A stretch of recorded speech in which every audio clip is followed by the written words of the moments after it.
Kazakhstan is pretty much a mini Russia, except with Arabs. But all right, though.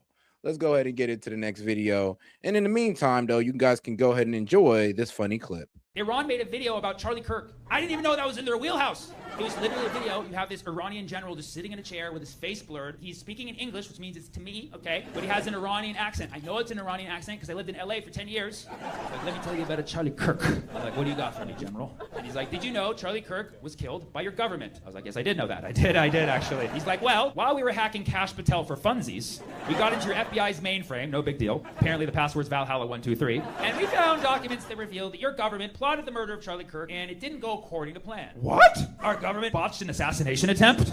We would never. He says, well, did you know Charlie Kirk was not killed by a bullet? He was killed by an explosive device planted into his microphone that was clipped to his shirt. I know. Mind blown. Better choice of words? Sure. I'm sure a lot of people are asking, what? Who could even plant an explosive device in a small piece of technology and detonate it remotely? Who would do that? But it's a thing, and it is real. And it is real. And it is real. And it is real. And it is real. And it's Israel. They did it with pagers in Lebanon. By the way, where did we get this? Trevor? Best Buy? What is it? Tel Aviv Tech? Okay.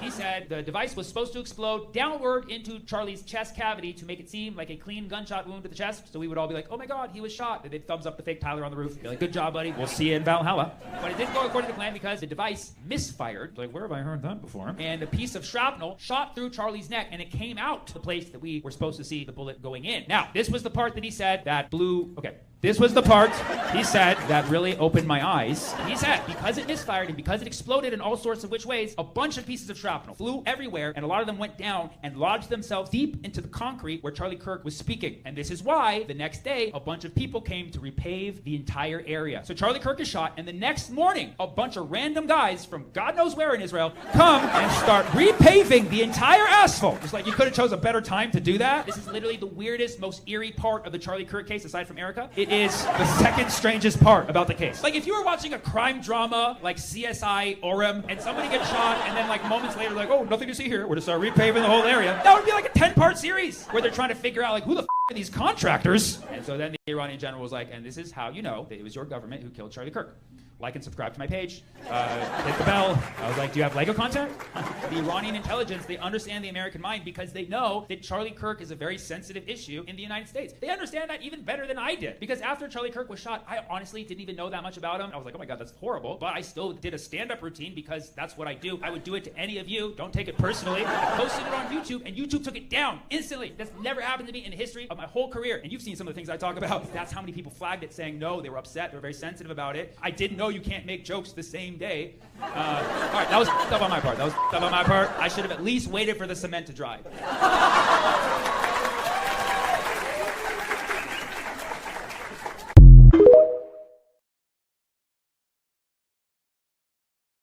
All right, guys. Hopefully you enjoyed that bit of a truth comedy. Now let's get right back to it. 8,000 miles? Well, allegedly. You know 97% of the internet that we use, to upwards of 99%, is it satellites or is it underwater? Cable. It's cable. And cable is where?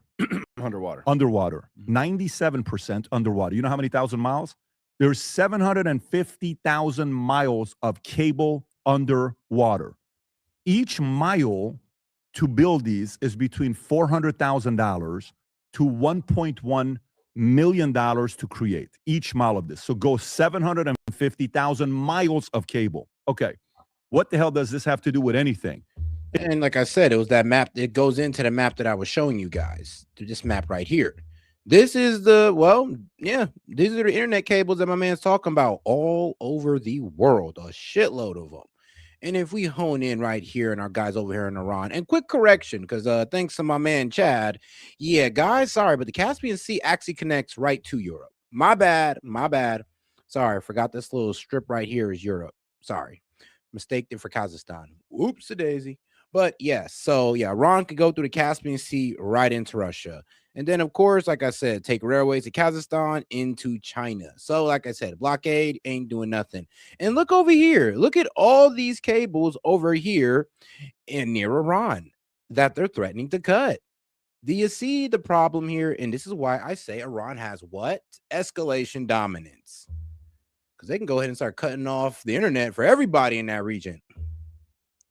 If you want to pull up these cables, Rob, on what they look like, the underwater cables for internet, and if you go to that one right there, go to that one right there. Can you? No, the one that's what it looks like. Just so you know. But go to the fourth image, right there. Can you make that bigger? Okay, this is what Iran just figured out. Huh. You see all these cables where they're going through? 60%. Go zoom in a little bit more. That's a pretty shitty quality picture, but we'll do the best with it, Rob. Zoom in a little bit more to India. Do you see that bottom left, like right in the middle of India, that 0 dot right there? Go a little bit higher to show you which one it is. Go right there. Go down a little bit with that arrow, Rob. Can you put it right to the left? Right there. That one right there is Mumbai. 60% of India's internet comes from Mumbai and the cables that go through there. 2 of the connections of these cables go through where? Strait of Hormuz. So Iran has realized, wait a minute, if this collapse, by the way, $10 trillion a day is going through that cable. And they figured out, they said, oh, you guys want to play ball, so guess what we want to do? They've not just been asking about the $2 million per ships that come through a day from Strait of Hormuz, which is 2 million times 60 ships is what? $120 million a day times 30 days. That's a lot of money for these guys to be making, right? If you think about, is it 2 million? Oh, guys, remember, if you have any questions, comments, jokes, or disagreements, I'll be happy to read it out loud, engage with it. Just send in the super chat. And also, double tap that screen and like the video, guys. Let's go ahead and try to get to 200 likes. We got about 500 of y'all in here. Million times 60, $120 million, right? Yeah. They're not only asking for that because they want to say, we want to control Strait of Hormuz. But guess what now they're asking?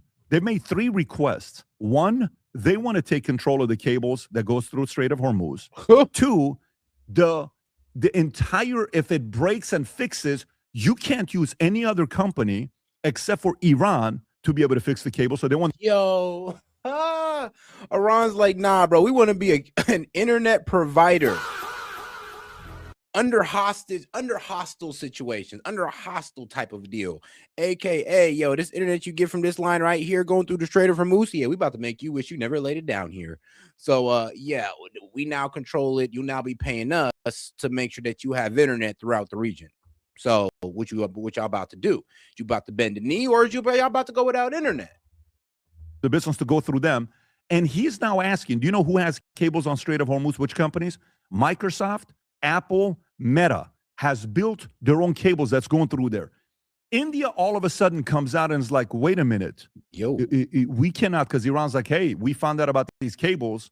If you guys mess with it, because back in the days, what China knew how to do is, even Russia trained on this. China had a unit, and Russia as well, where they taught their people on how to go underwater to mess with these cables. And in many instances, they'll go and they'll drop the anchor, okay, in areas that they know where these cables are at, and the ship gradually moves. You know what all of a sudden happens when anchor gets stuck in the cable? Boom, cuts the cable. All of a sudden, the country loses internet. You know for how long? A long time, because it's not like you call AAA and somebody comes and fixes it. I mean, yeah, bro. You got to call a dive team who could fix cables, and Lord knows they getting paid if that's their job. But like, bruh, trust me, we're gonna have to get some specialists out there to go deep in the sea and fix those cables. And I mean, I'm sorry, but yeah, that's gonna take some time. They're gonna be out without the internet for a while. Within 20, 30 minutes. You know how long it takes to fix these things? Weeks to months to fix them. And if India is now being threatened by this, India is now making a phone call and saying, hey, these Iranians, we thought they were dumb. Apparently, they're not done with the IRGC. Yeah. Not only do they want to mess with this, but now they're talking about they're going to mess with the cables. If they mess with the cables, guess who's going to be impacted by this economically? Everybody. Everybody. I mean, like, bro, if they was to cut those cables, like, all right, let's just think about YouTube. Do you know how much traffic YouTube gets from that region? India is one of YouTube's biggest markets. A lot of views come right out of India. If YouTube was to lose that, oh my God, they'd be hurt. They would be hurt. I mean, that's just India alone. I mean, it's going to be other countries that's going to lose India. I mean, not lose India, but lose internet outside of India. So, yeah, if Iran pulls this move, bro, woo. I mean, bro, like I said, I don't even want to think about it. The whole world. And is there a country that is famous for saying things like death upon America capable of messing with these cables if you really push them to the corner? Oh, yeah. Probably yes. So now this leads to you thinking about one of two things. Does the Strait of Hormuz impact the West more, or does it impact China, India, Russia more? Oh. Who does the Strait of Hormuz impact? Oh, no. Iran's about to make sure it impacts everybody. That's the thing. They don't care. It's like, you see, I don't need the oil. All right, what about these internet cables down here? Like, yeah, what about those? Like, whoa. Hold on now, Iran. Let's not get too wild here. That's a pretty pernicious thing you could do, like to yourselves as well. Act negatively more us or China and Russia? China, Russia. Okay, beautiful. So if it's China or Russia, don't you think this will be a conversation that they're going to be having? Because we're not at a point with the satellite. Oh, we're going to go. Internet's coming from the satellite like Starlink. You know how long it takes to fix those things? Yeah. Long time to fix it. Internet is underwater, and Iran just brought. Can you pull up the story, Rob? They just brought this up a week ago. You've not even heard about the story until about a week ago when Iran said, here's when we want with these cables. You know what's hilarious? I actually, what was it? Yeah, I low-key called this out like a couple weeks ago. That, Iran could start striking internet cables. Actually, it was Professor Zhang. Shout out to Professor Zhang. He actually brought up the theory that, Iran, worst case scenario, they could start striking these internet cables that run through the strait, and they could start cutting off internet. And I remember I was like, yeah, that is true. They could do that. And I remember I was echoing that to y'all, and people were saying I was tripping, of course. Iran doesn't have that capability, but I mean, hey, look where we're at now. And trust me, Iran's exposed a lot of capabilities that we didn't even know they had. So let's not get a bit, cocky here. Let's not underestimate Iran any more than we already have. Whoever's given this intel to them, is that it? Yeah, there you go. Look at this. Iranian state media proposes charging international companies a fee to use fiber optic cables in the Strait of Hormuz. Go a little bit lower. Iran's semi-official transnational agency could start tsunami. It says change Iran. So they ask for three different things, which they're getting. And you're starting to see this is becoming a topic. So I wonder if this will be another one of those things that they'll talk about, because if they all of a sudden get reckless and they mess with this, the world is going to be saying, hey, we got to stop, specifically India. So India will be in the middle saying, well, U.S., listen, we kind of got to finish this war because we can't get anything. And the U.S. is going to be like, nope, number one priority for us is making sure those guys don't have a nuclear weapon. So this India's going to be like, bro, but my internet, like, bro, my Wi-Fi, like, bro, my way of life. Like, I'm sorry, but yeah, if I was India, I'd be like, I'm sorry, but bro, I don't even think we should let you continue this. Like, I know we can't stop you, but pretty please, like, dog, my internet. This is a bit of a right there. Go to the bottom left. That's how they set up the cables. So look at that guy. That's a maintenance. That's your AAA to fix the cables. Look at that. That's your AAA. And by the way, when you have 750,000 miles of cables, how do you secure them? Do you have cameras down there? Do you have security waiting for them? Do you have people that are waiting there? You ever hear the saying that 94% of the ocean has not been discovered? So if 94% of the ocean has not been discovered, how the hell do you protect 750,000 miles of cables that a country like Iran? I'm weak. Like, Colorado gamer, I'm sorry, but I'm the last guy you could say that to. Trust me, both the left and the right, both the far left and the right do not like my black ass. And understandably so. I get it. But, like, you got to understand, dog, that ain't me. Trust me, and I heard about it. Yeah, there are YouTubers that are literally getting bought out by big corporations to spew whatever that corporation wants them to say. Like me, nah, that's not me, dog. Trust me. Shoot, I have a cow sheep partnership, and I'll sit here and talk about how gambling is bad for you. Like, trust me, ain't nobody controlling me. I mean, really, like I said, I'm viewer supported, so make sure you guys super chat in and send a gift. But yeah, this is a viewer supported channel. I'm gonna be real with you. Ain't nobody paying me. If they wanted to and for complete transparency, dog, even the Couchy deal, that's affiliate marketing. If I don't get nothing unless you sign up. The world, they could. This is it. Look at this. These are all the cables on Strait of Hormuz. And look, the connections with Iran. They know, like, they're starting to talk with, I don't know where this information is coming to them, but this has been a known topic for a lot of people, but it's becoming a conversation just in the last week. Brandon. No, that's fascinating. And I was thinking the exact same thing, that somebody had to have been putting this in their ear and getting in their ear saying this, because for it to come out of nowhere like that, with them to have a plan. You almost don't want them to be talking about this. Yeah, no, because if you're dealing with somebody who has nothing to lose. Like, you could have all the resources in the world, but they always say that an equal or even more scary opponent than that's Yeah, I mean, wild thing. You think Iran care about internet when they've been shutting it on and off? It's like, you think these guys care about internet? Yeah, I don't think so.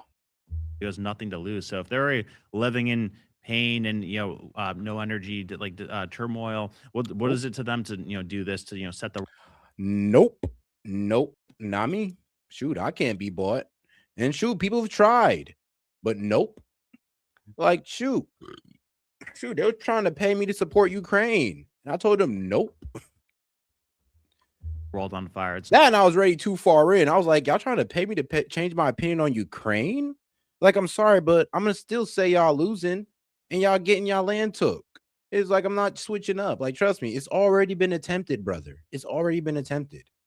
nothing to them. It's nothing to them. Yeah, Tom, They already know my what are your stance. thoughts on this? You know what? This is the backstory of economic pinch that is going on all over the place. We saw it before. Well, shout out to my Ukrainians. No hate against y'all, but there are people willing to pay influencers to support you guys. And, that's a problem. Not just Israel. Shoot, it ain't just Israel. It's also Ukraine. Don't realize what you're seeing it. And the mainstream media is just not diving in. There's some smart people in mainstream media. You have to squint and look hard to find them. But there are some people out there. Think about Nord Stream. What was Nord Stream? Natural gas pipeline that went from Russia to Germany. All of a sudden, in the middle of the Ukrainian war, way over there, everybody goes, boom. What was that? Did you hear a thump? And all of a sudden, there's natural gas foaming out of the North Sea until Russians got it turned off. In 2021, Pat, what percent of natural gas to Europe, EU, came from the United States? 6%. Yeah. By 2024, after Nord Stream got bonked in 2022, that was 28%.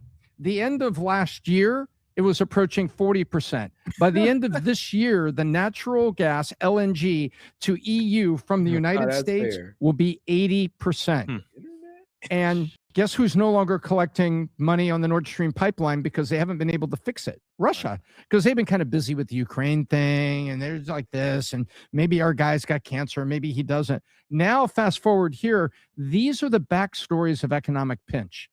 Everybody was saying the CIA cut the Nord Stream pipeline. It doesn't matter who you think cut, who benefited later. The U.S. is now up to 60% natural gas. And you hear Trump say, we got lots of natural gas, lots of gas going to Europe, lots of gas. Yep. And guess what? He knows he's got the card there. 60% will be 80%, they say, by the end of 2028. 80%, because Europe is moving from fossil fuels. Natural gas burns cleaner. So guess what? You've got all that going. Now you've got this. This doesn't surprise me at all, Pat.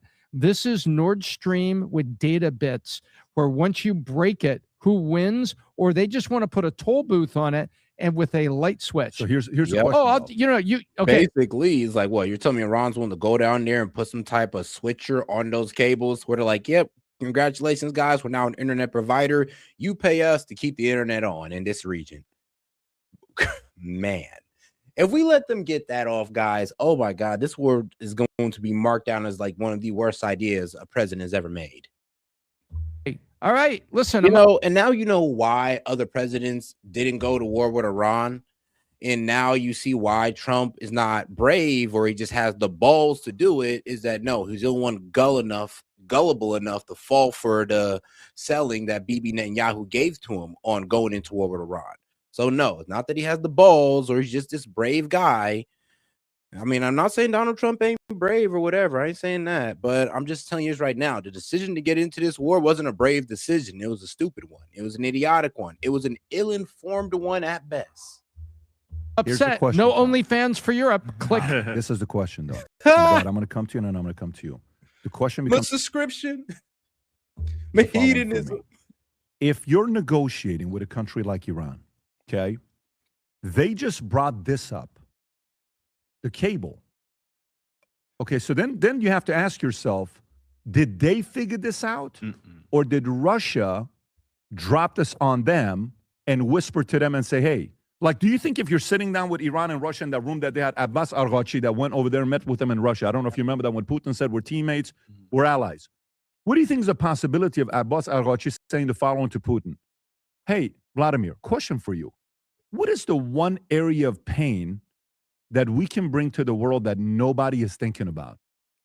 And maybe Putin's team are like, you know what's the one thing nobody is thinking about? What's that? Let me tell you, with Nord Stream pipeline, CIA was behind it.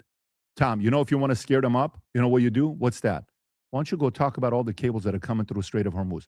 They'll be shitting bricks. They won't act like it's scary, but they'll be shit. What do you think is a likelihood of that meeting? So he goes, meets with Putin 2 weeks ago. Putin says we're allies and we have your back. And then a week later, you come out and drop cables on him. So I think. And here's the thing, though, while we're over here with this whole AI initiative, you're just gonna start cutting cables. Like, bro, what? It's like, yeah, I would be composed, but in my head, I'm shitting bricks. It's like, are you serious? Like, this is the worst thing you could do at this time. This was dropped to them by Russian intel to say this is one way, because this morning I got a question from somebody that's big on news and asking me a question about Iran and all this other stuff. And I was telling this person about the concept of economic hitman, how America was known for having the biggest business of economic hitman. It used to be Britain. Britain was the best one. They did this to Iran and to other people. Confessions of an Economic Hitman. That's the guy, John Perkins. Yeah, I had him on 2 or 3 times. So I think there's something here where they're flipping it. Brad, how are you processing this information here? I'm tracking with you. I mean, that makes sense to me. How do you negotiate this? I guess if it's you now you're U.S., okay? And in U.S. right now, we have people that are not supportive of the war. 60% of them is not supportive of the war, right? They're like, this is a waste of time. Now it's hitting my pockets. Gas prices are up to $4.50. Diesel is at $5.30. Yeah, like gas prices are high. Energy prices are going up. Inflation's ticking up. And now you're talking about you guys want to cut the fucking cable? Like, wait, what? Oh, shit. Like, ain't no way, bro. Like, y'all shut the Strait of Hormuz. You held up a whole lot of gas and fertilizer. And now you're talking about cutting cables. Like, emotional damage. Bro. You know, I'm starting to spend more money. This is not fun.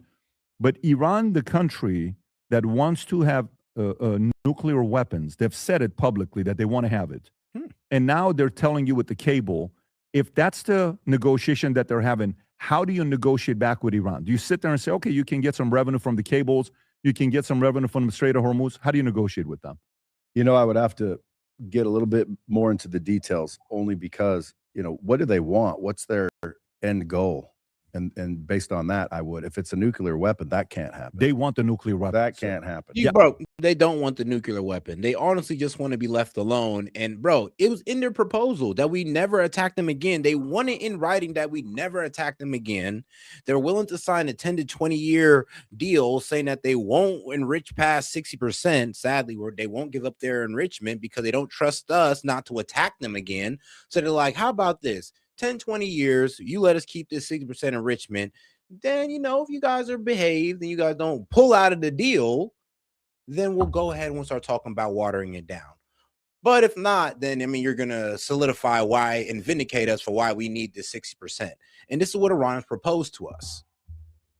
On the 14-point deal that they're talking about, one of them is, let's open up the Strait of Hormuz, let's lift the sanctions, and then let's talk about nuclear control enrichment for us later on. But, you know, we are eventually going to have nuclear. If Pakistan can have nuclear weapons, why can't we? If North Korea can have nuclear weapons, why can't we? That's the kind of position they're taking. What is the answer? Yeah. What is the answer? What is the answer? I mean, Israel got weapons. Why can't we? North Korea, they're a way more radical government than Iran. Like, honestly, they are a way more radical government. They can have weapons. Like I said, North Korea literally just said today, yo, if you guys nuke us, or not nuke us, but if you guys kill our leader, we're going to nuke the U.S. Period, point blank. If Kim Jong-un dies and gets assassinated and we find out it's you guys, we're nuking you. Actually, I mean, I'm pretty sure they do it to anybody. If they find out whatever country's involved in Kim Jong-un's death, they're going to nuke that country. And it has been written now, solidified in their constitution. Yes, now it's part of North Korea's constitution that if their leader dies, the country responsible gets nuked. Bro just secured his life pretty much, because who is not that serious. I'll be real with you. Like, trust me, I want that man out of power too. Man, I never had plans going on North Korea anyway, but I want that man out of power too. But if he's gonna nuke the world, then it ain't worth it. He got it. Answer to that. Why can't they? Okay, so that's the position you would take. Well, I mean, I need more details. Like I don't study good, this but news ask all that. day. No, but ask the question. That's a fair question to ask because a lot of people are asking the question. I'd like to know. It's not an innocent question. Some people are saying, why can't they have it? Now, the argument to that is these are such reckless, crazy human beings that they hate America and they hate what we stand for. And they've publicly I mean, said, how reckless? I mean, are they reckless enough to attack their neighbors? I mean, are they reckless enough to invade their neighbors? Are they reckless enough to steal land and pretty much put a group of people in open concentration camp? Are they reckless enough to pop off like what 3 or 7 different wars? Like, are they that reckless? I don't think so. But you know who is that reckless? Our greatest ally, Israel. So it is kind of funny how we're talking about, oh, they're such a reckless regime. I mean, real with you, bro. If they were oh so reckless, then I mean, why didn't they just pop this off on the 12-day war? Because let's be real, they could have attacked our military bases after the 12-day war. They could have hit that Qatari military base, the U.S. Qatari military base, and guess what? We couldn't have stopped them. Want to know how I know that? Because look what they did to our bases now, dude. Bro, our bases are destroyed. They're inhabitable. Iran was able to destroy our bases throughout the region. This lets you know that, yo, they've been some pretty reasonable guys, even after we just blew up their underground base and all they do was what? Send a missile at us and they let us know about it. Now we pop off of this war and they're literally able to destroy our bases, close the Strait of Hormuz, and now they got us here in basically in a slight quagmire. Like, let's be honest. that who's the Mojtaba Khamenei made comments 3 or 4 days ago about what's going to happen to U.S. You know which comments I'm talking about that we just read a week ago, Rob, where he says there will be a day where U.S. will be destroyed or something like that. This is their supreme leader that is talking about wanting to destroy the West. You can find a quote on what he said on their state TV, or he said it to his people. I mean, yeah, when you find it, we'll talk about the new one, because I mean, bro, you know, we did just kill his dad, his mom, and his daughter in that strike when we took out, you know, the Ayatollah, you know, the one before, you know, the old one. So I'm just gonna be real. I don't like that fact that he's saying it, but I get it. I get it. I don't like it, but I get it. So, but some people are saying, do we want a leader like that to have nuclear weapons? No, I don't think there should be nuclear weapons ever again. There's enough to annihilate the whole world. So what's the purpose of having one? Why can't Iran have it? Look how great it is for North Korea. We leave them alone because they have one. So you can't really do anything to a country once they have nuclear weapons. So you are saying... I told you. It's like, bro, like, it's going to be like North Korea. We did the same fear-mongering with North Korea. As soon as they have a nuke, oh my God, they're going to destroy us. What happened? They got a nuke. We just left them the F alone. Why? So they wouldn't start firing off. And this is what a lot of these countries are seeing. Like I said, North Korea has been vindicated. If you get a nuke, you get left alone. If you don't got a nuke, you get bullied by the countries that do. So what's smart for Iran to do if they want to be left alone? Get a nuke or make America sign a deal. But it would still probably be safer for them to get a nuke, sadly. It's okay if they have it. No, I'm saying that's why they cannot have it, because once they do have it, they have too much leverage over us. So so let me come to you as a negotiator. Think like a negotiator with the access to information that we have right now. Mm-hmm. What are you doing with Iran? They're telling you what they want with Strait of Hormuz. They're telling you they want you to lift the sanctions. They're telling you that they want to have a nuclear weapon. They're telling you that we want to get revenue on this cable. Bro, come on. So, PBD, you're being disingenuous. They're not telling us that they want a nuclear weapon. They're saying that they want to enrich. They're saying that they have the right to enrich uranium and they don't want to enrich it past 60%. Part of that deal is allowing them to enrich uranium, well, for 10 to 20 years and to stay below that 60%. So, yeah, it's not about, they don't want a nuke. They have not said, oh, we want a nuke. We want you to let us have one. I mean, come on now. Let's be real. System that we have in Strait of Hormuz. And if they wanted a nuke, they'd have made one in like 2021 when it was at 60%. Under Biden, and then the clock would have really been ticking. How do you negotiate with them now? Yeah, I mean, is it at all cost? Is it using leverage by China to team up with you and say, China, stop helping Iran? How do you do it now?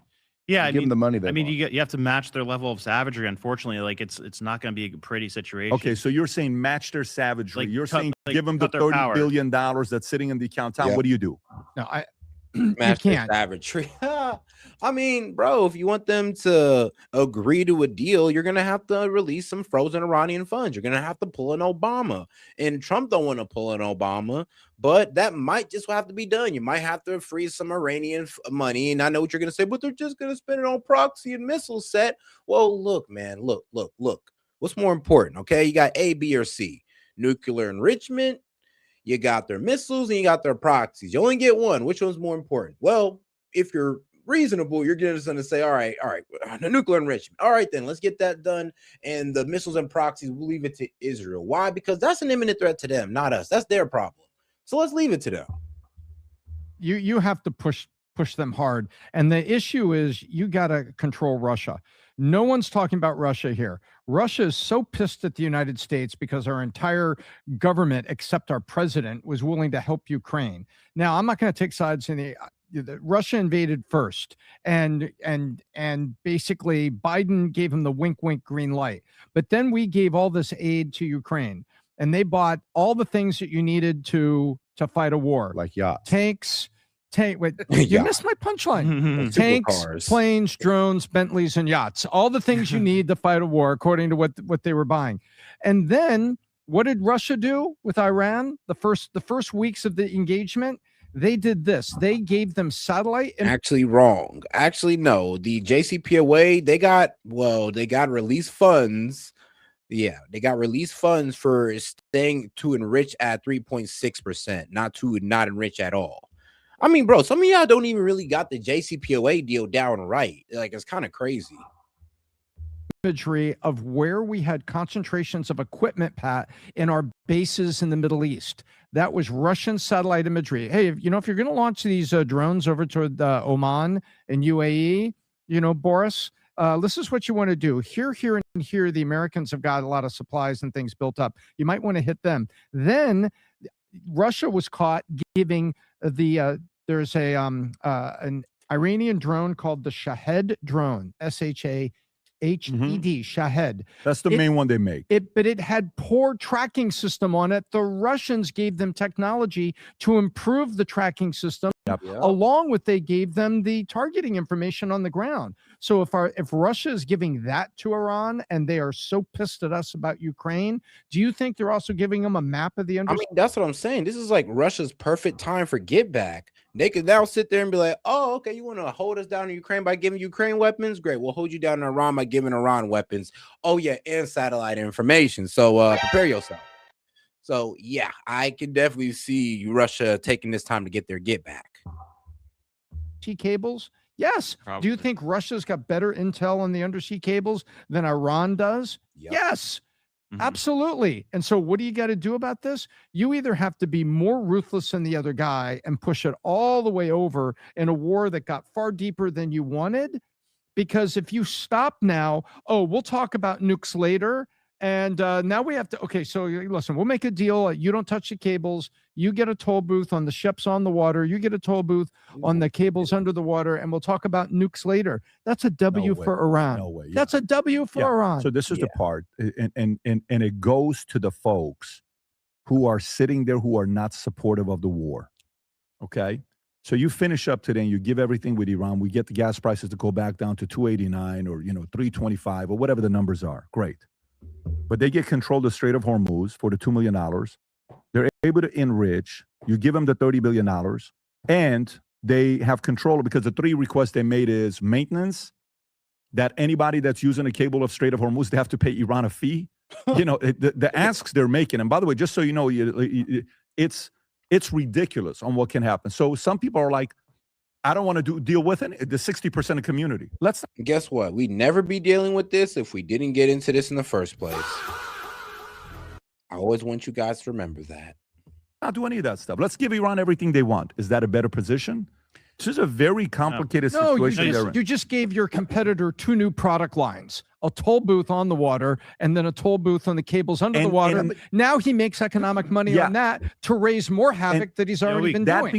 That becomes the Panama Canal of the East. Yeah, that's a lot of control. With the wrong guy. If you're giving them control, like, you can take it back. So it's like it's almost like pacifying them. Like, you want control? Okay, here, you can have control. You only have control until I say you don't again. So at the end of the day, do you really have control, or are you just pacified, calm down, and we can carry on? Because at the end of the day, who controls it? Well, whoever's the most mighty and powerful is who controls it. If I allow him to think he's controlling this company when I own the shares and I own the board, he don't control shit. You don't, though. But you don't. In this case, it wouldn't be the case That because would not be the case. in this case, if everybody is going through paying the $2 million to them, it's 60 a day. If That's everybody, money. that's a lot of money to them. And guess what they're going to do the longer time goes by? More cash, more weapons, tougher. We learned that Iran is not Venezuela. Yeah, and they'll most likely use that cash to push their influence, build their militia groups in Yemen, Gaza, Lebanon, and then they'll probably start trying to take out the Sunni monarchs in the Gulf region because they rule over Shia majorities. Like, it's going to be bad. It's going to be bad. Like, Iran could actually take over the Middle East, worst case scenario. Venezuela was easy. Boom, boom, we got Maduro, we're out, right? And now they're joking about making Venezuela the 51st state. I don't know if you saw that or not. They're talking about, hey, what can we do to make Venezuela the 51st state? Iran has shown they're more relentless and they're not wired like other people are. Like, it's celebration if I die for my country in Iran. It's a very, if I die for my prophet, it's a celebration for them. Their mothers celebrate. I cannot believe my son killed himself on behalf of our religion, on behalf of what we stand for. It's a very, very different community. Here we mourn, they celebrate. I mean, PBD, they're doing the same thing. I mean, let's be real. If you die for your country, it's always going to be an honor. No matter what country you're fighting for, if you're dying for the country that you love, I mean, you're always dying an honorable death in my eyes. In my eyes. And most likely in everybody's eyes as well. I mean, we do the same thing for our soldiers. We celebrate them. I mean, we feel sad, but we do celebrate the fact that they fought for this great country.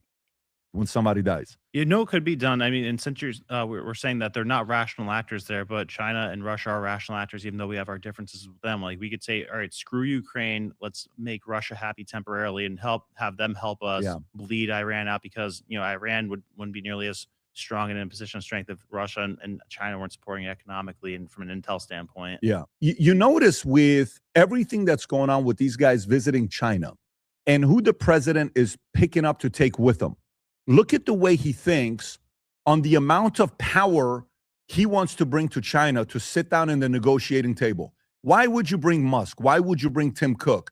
Why would you bring Jensen Huang?